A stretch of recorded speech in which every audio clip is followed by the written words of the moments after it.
ज्ञान यज्ञ की इस अनोखी कक्षा में आपका स्वागत है। मैं हूं आरती। चलिए शुरू करते हैं आज का अध्याय। टैली ERP 9 के इस अध्याय में हम सीखेंगे ग्रुप का आशय एवं इसकी उपयोगिता, यानी meaning of group and it's utility. Tally में अभी तक हम कंपनी क्रिएट करना, उसको सिलेक्ट करना, डिलीट करना, ये सब सीख चुके हैं। अब हम आगे अकाउंटिंग का काम करना चाहते हैं, तो इसके लिए सबसे पहले यहाँ पर हमको जाना होगा अकाउंट्स इन्फॉर्मेशन पर। जैसा आपको पहले बताया था, यहाँ पे ए हाईलाइटेड है, ए की को आप प्रेस कर दें। अब यहाँ पर आप देख सकते हैं, यहाँ दो चीज़ें हैं, ग्रुप्स और लेजर्स। ग्रुप्स क्या होते हैं हम ये पहले आपको बता देते हैं। अब जब हमको अकाउंट्स बनाना है, तो जैसा कि आप जानते हैं कि जब आप कोई भी कंपनी खोलते हैं या जब आप बिजनेस करेंगे, तो जैसा कि हमने जनरल एंट्रीज में सीखा है, ढेर सारे अकाउंट्स होते हैं। कैश अकाउंट है, सेल्स अकाउंट है, परचेस अकाउंट है, रेंट अकाउंट है, वेजेस अकाउंट है, ऐसे सैकड़ों अकाउंट्स हैं। उसके अंदर भी मान लीजिए आपके 100-200 ग्राहक हैं, तो उन सब के अलग अलग अकाउंट्स खुलेंगे। और अब यदि हम चाहते हैं कि हमारे सभी ग्राहकों का हमें इकट्ठा और अलग अलग संक्षिप्त और डिटेल में विवरण एक ही जगह पर मिल जाए, इसके लिए हमें एक शीर्षक के अंतर्गत एक जैसे सभी खातों को खोलना होगा। उदाहरण के लिए हम कोई बिजनेस कर रहे हैं और हमारे 4 अलग अलग बैंक्स में खाते हैं। स्टेट बैंक ऑफ इंडिया में हैं, HDFC में हैं या ICICI में हैं। इस तरह से 3-4 बैंक्स में हमारे खाते हैं।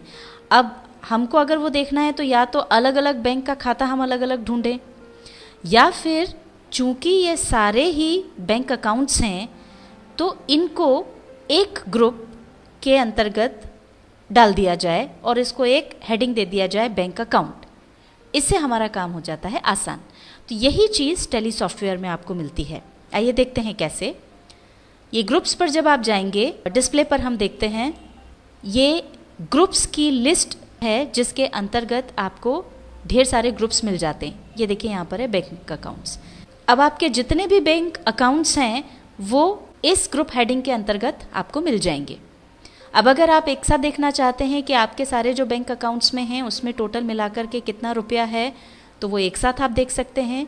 और अलग अलग बैंक अकाउंट के बारे में अगर आप जानना चाहते हैं, तो वो बैंक अकाउंट्स के अंतर्गत आप अपने अलग अलग बैंक के खातों में जाकर के भी देख सकते हैं।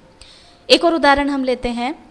जैसे हमारे जो भी खर्चे हैं, इनडायरेक्ट एक्सपेंसेस जो हैं, उनके हमने अलग अलग अकाउंट्स बना के रखे हैं। जैसे रेंट अकाउंट अलग है, सैलरी अकाउंट है, कमीशन अकाउंट है, एडवर्टीजमेंट अकाउंट है।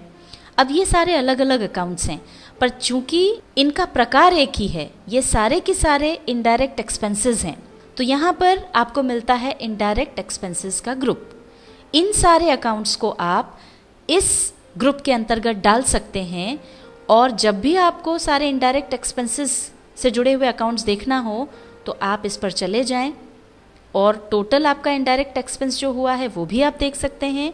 और अलग अलग रेंट अकाउंट के तहत कितना खर्चा हुआ है, सैलरी अकाउंट के तहत कितना खर्चा हुआ, ये देखना चाहें तो इसके अंदर जाकर आप इंडिविजुअली भी उसे देख सकते हैं। इसी तरह से अगर आपके कई सारे ग्राहक हैं, जितने भी हमारे डिटेल्स हैं, उन सबके अकाउंट्स को इस ग्रुप के अंतर्गत रखा जा सकता है। तो जब भी आपको ऐसी ज़रूरत हो कि अगर आपको अपने सारे डिटेल्स की जानकारी चाहिए, तो वो आप सन्ड्री डेटर्स में जाकर के देख सकते हैं।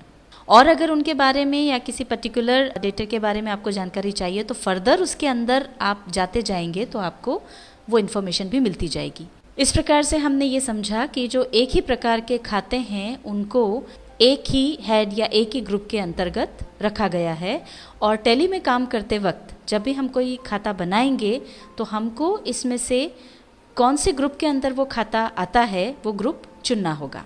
अब हम यहाँ से बाहर आ जाते हैं। बाहर आने के लिए कीबोर्ड पर एस्केप की दबाएं। टैली ERP 9 के इस अध्याय में हमने सीखा ग्रुप का आशय एवं इसकी उपयोगिता, यानी meaning of group and it's utility.